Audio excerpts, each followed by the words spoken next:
Saya akan ceritakan saja jalan cerita bagian ini. Kita akan baca satu ayat, yaitu di ayat 41. Markus pasal yang ke-6 ayat 41. Saya akan bacakan, demikianlah firman Tuhan. Dan setelah ia mengambil 5 roti dan 2 ikan itu, ia menengadah ke langit dan mengucap berkat, lalu memecah-mecahkan roti itu dan memberikannya kepada murid-muridnya, supaya dibagi-bagikan kepada orang-orang itu. Begitu juga kedua ikan itu dibagi-bagikannya kepada semua mereka. Amin. Bapak Ibu Saudara yang dikasihi Tuhan Yesus Kristus. Jadi ini ceritanya seperti ini kalau kita baca terlalu banyak, ya. Ceritanya seperti ini. Pada saat itu Yesus menyingkir, ya, menyingkir ke satu tempat, mengasingkan diri ke satu tempat, yaitu di Betsaida. Mengapa dia mengasingkan diri? Mengapa ia menyingkir? Yang pertama adalah bahwa tempat di mana semula dia melayani di Galilea, mendengar bahwa Yohanes Pembaptis telah mati dengan cara dipenggal kepalanya oleh Herodes Antipas. Kemudian yang kedua adalah bahwa murid-murid, 12 murid yang diutus oleh Yesus untuk dia memberitakan Injil, dan Tuhan memperlengkapi mereka dengan kuasa mengusir setan dan lain sebagainya, telah kembali. Dan mereka bercerita bagaimana pengalaman dia ketika dia bertemu dengan orang yang sakit dan orang sakit itu disembuhkan. Ketemu dengan orang yang kerasukan setan dan orang yang kerasukan setan itu diusir keluar. Sebenarnya dari dua peristiwa inilah menjadi alasan akhirnya Yesus itu menyingkir ke Betsaida. Betsaida itu adalah tempat yang ibaratnya kalau zaman sekarang itu beda bupati. Ya, kalau di Subah itu Batang itu bupatinya Pak Wihaji, kemudian yang di Kendal itu Ibu Mirna. Nah, ibaratnya bahwa Yesus itu menyingkir dari lain kabupaten. Dia menyingkir, tapi di bawah pemerintahan kerajaan yang lain. Saat itu raja itu adalah raja-raja wilayah, ya, atau kalau sekarang itu disebut namanya bupati. Yesus menyingkir. Padahal pada saat itu sebenarnya murid-murid itu dia terheran-heran, dia bercerita dengan antusias bagaimana kuasa yang diberikan oleh Yesus kepada dia itu luar biasa. Ketika dia melayani di situ ada kuasa yang menyertai. Orang sakit disembuhkan, orang yang kerasukan setan, setannya pergi. Bercerita dengan luar biasa. Dan yang kedua tadi saya sampaikan bahwa Yohanes Pembaptis telah mati. Yohanes Pembaptis itu siapa? Yohanes Pembaptis itu adalah seseorang yang telah menyiapkan jalan bagi sang juru selamat. Artinya ketika Yohanes Pembaptis sudah mati, jalan itu sudah selesai. Dan kemudian pada saat itu sebenarnya jalan yang harus ditempuh oleh Yesus, dia harusnya bergerak maju. Tetapi pada saat itu dia mengasingkan diri, dia mundur. Dikatakan dia mengundur, mengasingkan diri, dia menyingkir ke Betsaida. Sebenarnya dia mau apa? Dia pergi ke sebuah gunung, sebenarnya dia itu mau berdoa. Itu yang ingin Yesus lakukan. dia menyingkir, mengasingkan diri untuk berdoa. Bapak Ibu pernah makan buah kurma? Pasti, kalau puasa pasti ada ya, buah kurma itu rasanya manis. Seseorang yang menanam pohon kurma di padang gurun, maka dia akan menggali tanah pasir itu dengan sangat dalam. Digali dengan sangat dalam karena itu di padang pasir, padang belantara paling dalam. Setelah itu tidak langsung ditutup, tetapi kemudian di atasnya itu dikasih apa? Batu yang besar. Apa enggak mati? Ya itu memang caranya. Batu yang besar. Kemudian baru di atasnya ada ditutup pasir. Untuk pertumbuhan ke atas, tunas ke atas, itu tidak langsung serta-merta, maka biji kurma itu dia harus memecahkan dirinya dan dia harus berakar ke bawah. Sampai dalam dan sampai menembus mata air. Jadi harus ke sini karena ke atas nggak kuat. Harus ke dalam terus. Ke dalam sampai menemukan air. Ketika sudah menemukan air maka dia baru bisa tunas ke atas. Menembus bebatuan. Nancek. Akhirnya dia bisa tembus di permukaan padang pasir atau padang belantara. Sehingga saudara dikasih Tuhan, sekalipun di padang gurun, itu anginnya begitu kencang, panasnya luar biasa, pohon kurma itu tidak terpengaruh dengan gejolak macam itu, karena dia sudah berakar ke bawah. Sebenarnya dia menarik sebelum ke atas, dia ke bawah dulu. Saudara dikasih Tuhan, Yesus juga seperti itu. Sebelum dia melakukan pekerjaan yang sesungguhnya 3,5 tahun itu sebenarnya awal dalam pelayanannya. Sebelum dia menderita di atas kayu salib, dia harus menyingkir, mengasingkan diri, dan saat-saat mengasingkan diri inilah sesuatu yang penting yang sebenarnya harus terjadi di dalam diri orang-orang percaya sebelum melangkah maju ke depan. Perlu ke belakang dulu, seperti anak panah itu. Untuk bisa anak panah itu bisa jauh terbang, itu harus tariknya itu kuat. Kalau gini tak, nggak jauh.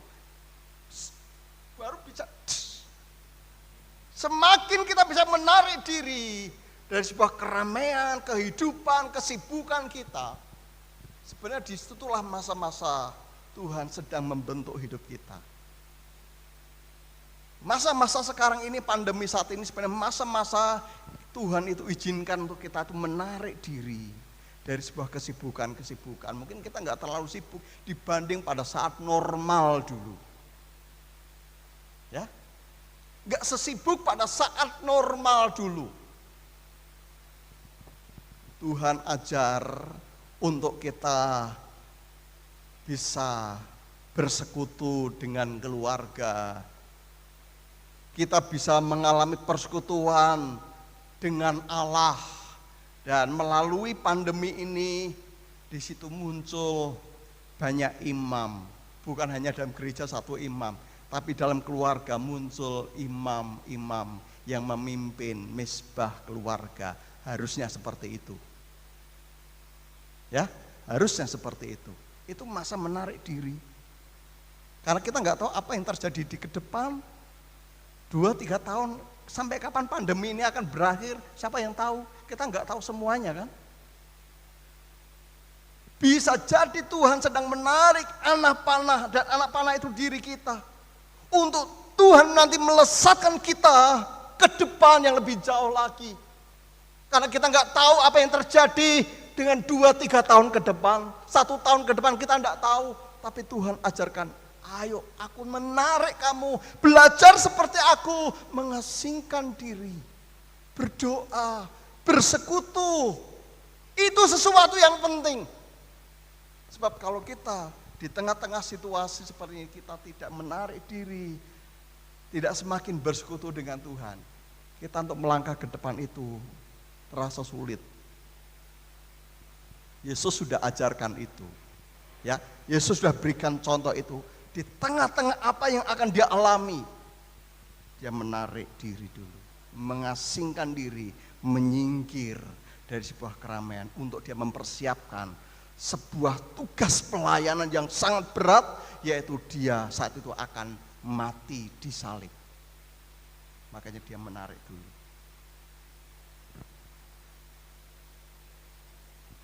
Makanya saya mengajak Bapak Ibu Saudara dikasih Tuhan, pererat hubungan kita dengan Tuhan, pererat hubungan kita dengan keluarga.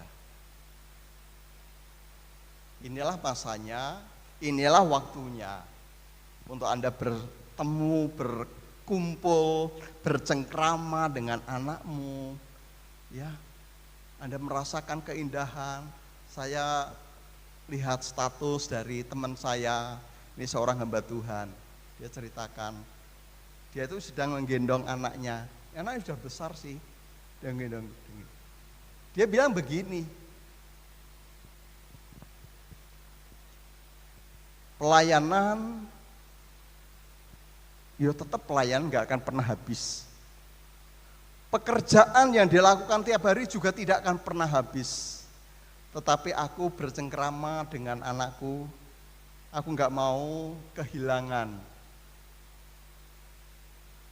masa-masa di mana aku bercengkrama dengan anakku. Ya, saudara dikasih Tuhan, ini masanya, inilah waktunya. Menarik diri untuk kita lebih dekat lagi, lebih dekat dengan Tuhan. Amin Bapak Ibu. Inilah masanya, inilah waktunya. Kalau Bapak Ibu nanti sudah, ini kan new normal. Nggak tahu nanti normal lagi mungkin. New normal ini bisa jadi kalau sudah terbiasa nanti sudah kembali ke semula, ke awal lagi, bisa saja seperti itu. Makanya masa seperti ini pergunakan kesempatan waktu yang ada dengan sebaik mungkin, menarik diri untuk kita terus bersekutu dengan Tuhan, supaya kita cakap, supaya kita kuat dalam kita menghadapi hari-hari ke depan yang mana kita tidak tahu situasi apa yang terjadi di hari ke depan. Kemudian yang kedua, Bapak Ibu Saudara sampaikan bahwa ketika Yesus mengasingkan diri, orang-orang itu ngerti bahwa Yesus itu mau ke sana, ke Bethsaida. Yesus lewat jalur laut, danau, orang-orang pengikut itu lewat jalur darat. Orang yang lewat jalur darat lebih cepat. Yesus sampai ke daratan, mereka sudah kumpul di situ. Waduh. Itu banyak orang karena memang Yesus banyak melakukan mujizat, dicari kemana Yesus, mereka mencari Yesus. Dan pada saat itu hari sudah mulai malam dan tampak Yesus melihat bahwa mereka kelaparan. Filipus berkata kepada Yesus, "Guru, perintahkanlah mereka supaya mereka pulang. Biarkan mereka pergi ke desa-desa menginap, cari makan." Yesus berkata kepada mereka, kepada Filipus, kamu yang kasih makan, kok suruh pergi? Kamu yang kasih makan. Guru, dengan 200 dinar aku memberikan roti buat mereka, itu gak cukup. 200 dinar itu berapa kira-kira? 200 dinar, 1 dinar itu upah satu orang dalam satu hari. Misalkan satu orang 50.000 misalkan. Kalau 200 dinar berapa? 200 kali 50.000 berapa? Berapa? Pak? Berapa Pak? Hah? 2, 20, 10 juta. 10 juta. Itu kalau untuk membeli roti dibagi-bagi itu dapatnya kecil-kecil, guru. Ya. Itu dapatnya kecil-kecil. Bagaimana bisa untuk mencukupkan buat mereka? Enggak cukup. Yesus berkata, sebenarnya Yesus itu sedang menguji mereka, apakah mereka percaya akan Yesus atau tidak. Kemudian Yesus berkata, apa yang ada padamu? Mereka kemudian mencari-cari apa yang ada, enggak bawa apa-apa. Ini hanya dalam ayat yang lain. Ini hanya ada seorang anak kecil yang membawa 5 ketul. 5 ketul itu genggam ini. Jadi roti ini genggam, bukan roti besar gitu, bukan. Roti ketul, 5 ketul itu jangan genggaman kecil. 5 ketul roti dan 2 ekor ikan. Mana cukup?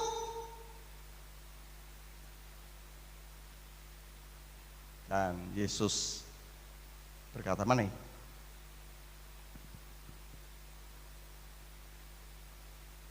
Dikatakan ayat 41. Kemudian Yesus mengambil 5 ketul roti dan 2 ekor ikan itu. Dikatakan ia menengadah ke langit, mengucap berkat dan memecah-mecahkan roti itu. Nah, 3 kata ini yang dikatakan oleh Yesus. 1, ia menengadah ke langit. Yang kedua, ia mengucap berkat. Dan yang ketiga, kemudian ia memecah-mecahkannya. Menengadah ke langit, mujizat itu terjadi pada saat itu.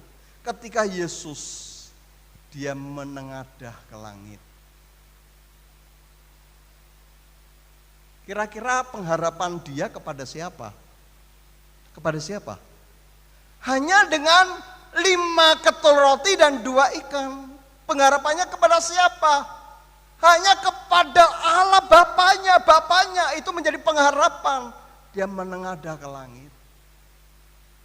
Dia percaya kepada Allah.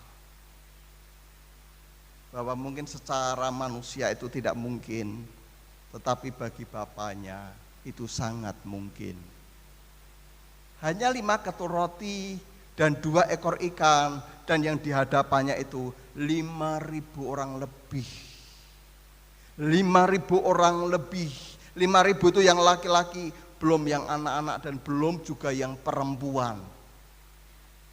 Hanya dengan 5 ketul roti, apakah bisa ini mencukupi kebutuhan, keperluan mereka yang begitu banyak? Makanya dia menengadah ke langit. Saya ingat dengan satu firman Tuhan dalam Matius pasal 6 ayat 33. Apa bunyinya? Matius 6 ayat 33. Carilah dahulu kerajaan Allah dan kebenarannya apa? Maka semuanya akan ditambahkan kepadamu. Kita diajar oleh Tuhan. Carilah dahulu kerajaan Allah dan kebenarannya. Maka semuanya itu urusan Tuhan. Yang penting yang harus kita lakukan adalah carilah wajah Tuhan. Carilah kerajaan Allah dan kebenarannya. Masalah kehidupanmu itu menjadi urusannya Tuhan. Tapi yang terpenting, carilah kerajaan Allah dan kebenarannya. Makanya Yesus sampaikan itu dan Yesus ajarkan ketika hanya dengan 5 ketul roti dan 2 ekor ikan. Dia menengadah ke langit. Pengharapanku hanya kepada Allah. Secara manusia, secara matematika ini tidak cukup ya Tuhan. Tapi aku berpengharapan kepadamu. Itu menjadi contoh buat kita. Ya, menjadi contoh buat kita. Secara manusia ini nggak bisa sampai mungkin akhir bulan. Tidak bisa mencukupi dengan semua keperluanku, kebutuhanku. Tetapi aku menghadap Tuhan. Aku percaya kepada Tuhan. Tuhan ajarkan seperti itu. Oh, mujizat itu terjadi kepada saat itu. Kita belajar, carilah dahulu kerajaan Allah dan kebenarannya. Itu menjadi bagian kita. Masalah semua akan ditambahkan, itu urusannya siapa? Urusannya Tuhan. Kita enggak mancing Tuhan, enggak. Ya, tapi kita sebagai anak-anak Tuhan, carilah dahulu kerajaan Allah dan kebenarannya. Seperti Bapa, sebagai Bapa, dia Bapa yang baik. Pasti dia akan berkarya dalam kehidupan anak-anaknya.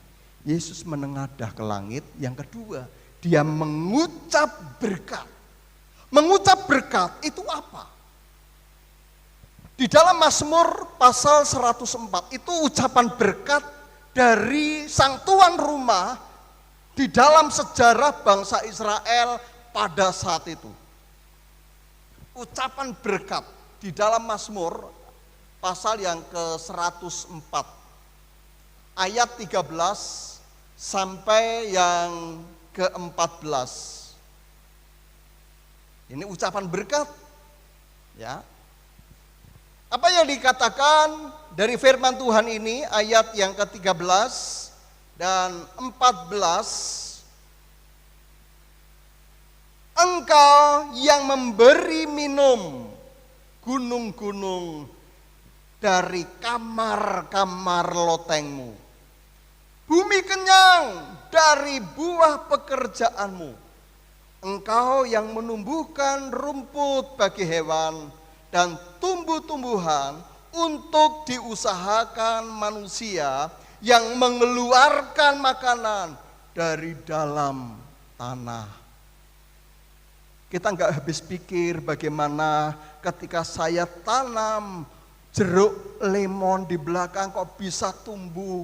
Saya hanya ngasih pupuk, hanya nyirami, tetapi kok bisa muncul. Itu dari mana? Saya nggak bisa menciptakan jeruk lemon, nggak bisa. Itu karena Tuhan. Dan orang-orang Israel mereka menyadari betul dengan adanya ucapan berkat itu bahwa Tuhan, aku ini nggak bisa apa-apa. Tuhan, aku ini tidak ada apa-apanya. Kalau semuanya terjadi, dari tanah muncul tanaman, muncul buah, semua itu karena kemurahan Tuhan. Itu loh, berkat, ucapan berkat itu seperti itu.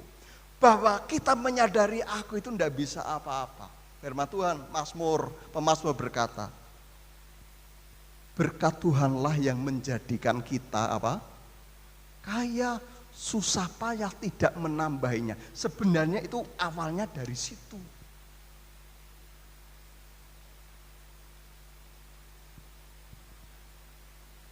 Menyadari bahwa semua yang kita lakukan sebenarnya itu zero, nol, tapi semua itu karena kemurahan Tuhan.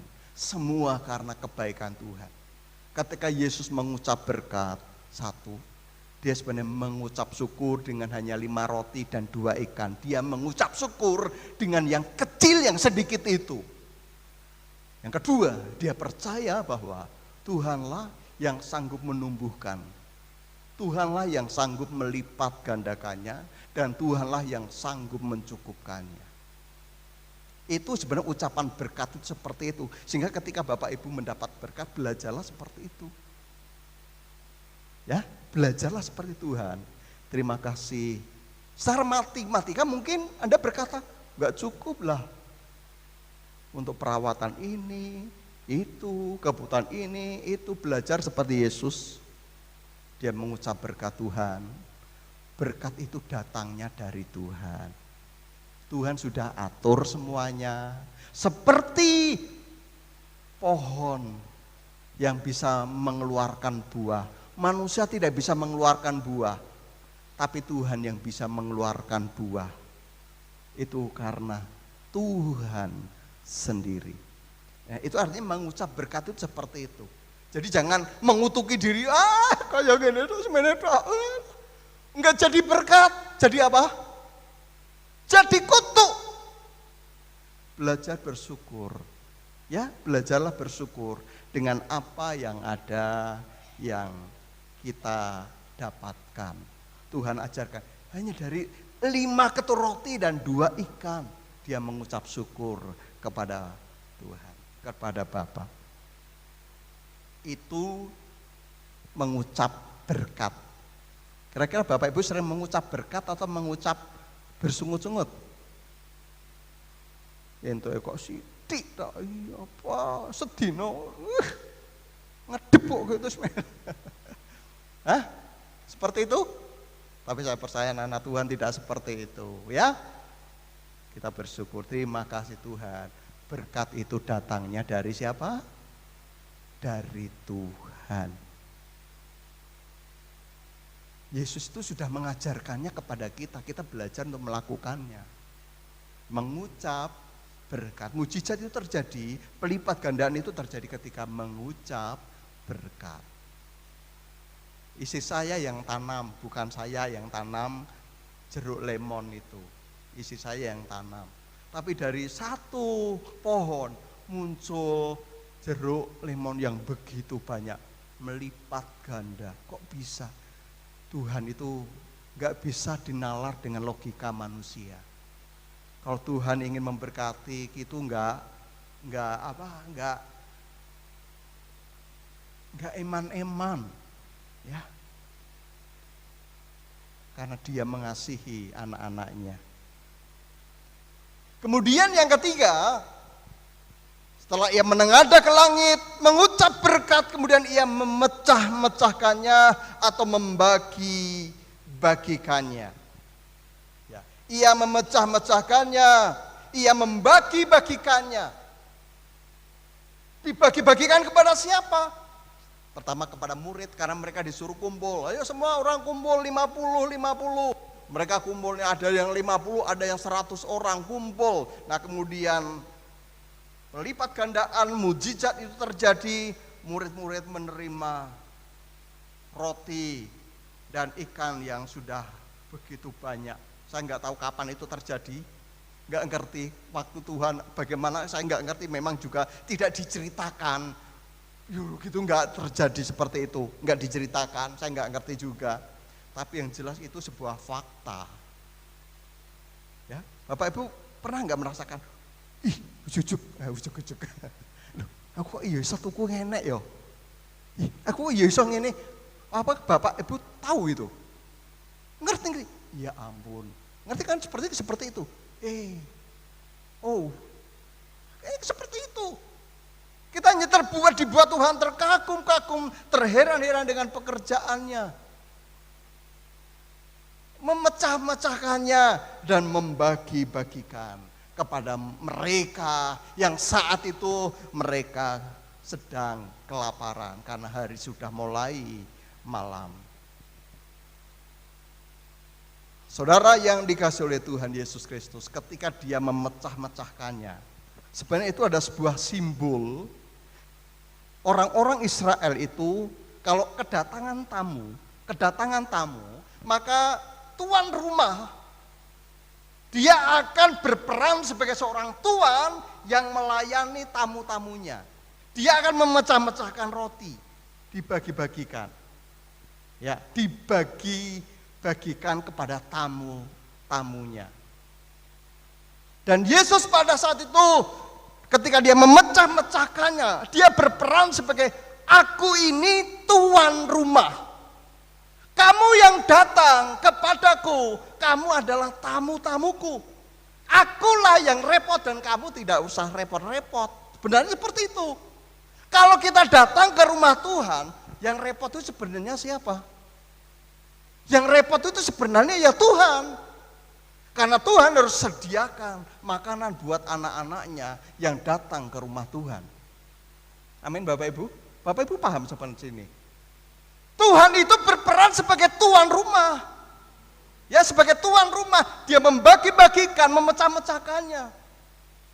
Dia harus siapkan, sediakan semuanya. Makanya Dia berkata kepada Petrus ketika banyak orang datang, mereka kelaparan. Guru suruh mereka pulang, kamu yang harus kasih makan. Kamu yang harus kasih makan. Sebagai tuan rumah, Dia harus repot menyediakan makanan bagi anak-anaknya. Ketika kita datang kepada Tuhan, ketika kita datang di rumah Tuhan, Anda datang ke sang tuannya, dan tuannya itu adalah Yesus sendiri. Yesus sebenarnya yang repot. Apa sih yang menjadi keinginan hatimu? Apa sih yang menjadi keperluanmu? Tuhan itu yang repot sebenarnya. Makanya belajarlah, sukailah akan rumah Tuhan. Sukalah datang kepadanya. Karena dia akan berperan sebagai tuan rumah. Aku akan memberkati dan aku membagi-bagikan sesuatu yang ada padaku, aku berikan kepadamu. Amin Bapak Ibu. Saya merenungkan ini, luar biasa. Kadang kita salah mengerti, salah persepsi. Ketika kita datang kepada Tuhan, aduh kok yang ini malas aku. Ketika kita datang kepada Tuhan, menghadap Tuhan, Tuhan itu berperan sebagai Tuan. Sebagai Tuan yang akan membagi-bagikan dan akan melayani anak-anaknya yang mengasihi Dia. Dan ini sesuatu yang luar biasa. Jadi saudara yang kasih Tuhan, dari 5 ketul roti dan 2 ekor ikan itu, akhirnya 5.000 orang mereka kenyang, dan belum yang perempuan, belum yang anak-anak, dan itu masih sisa. Dikumpulkan. Berapa sisanya? 12 bakul.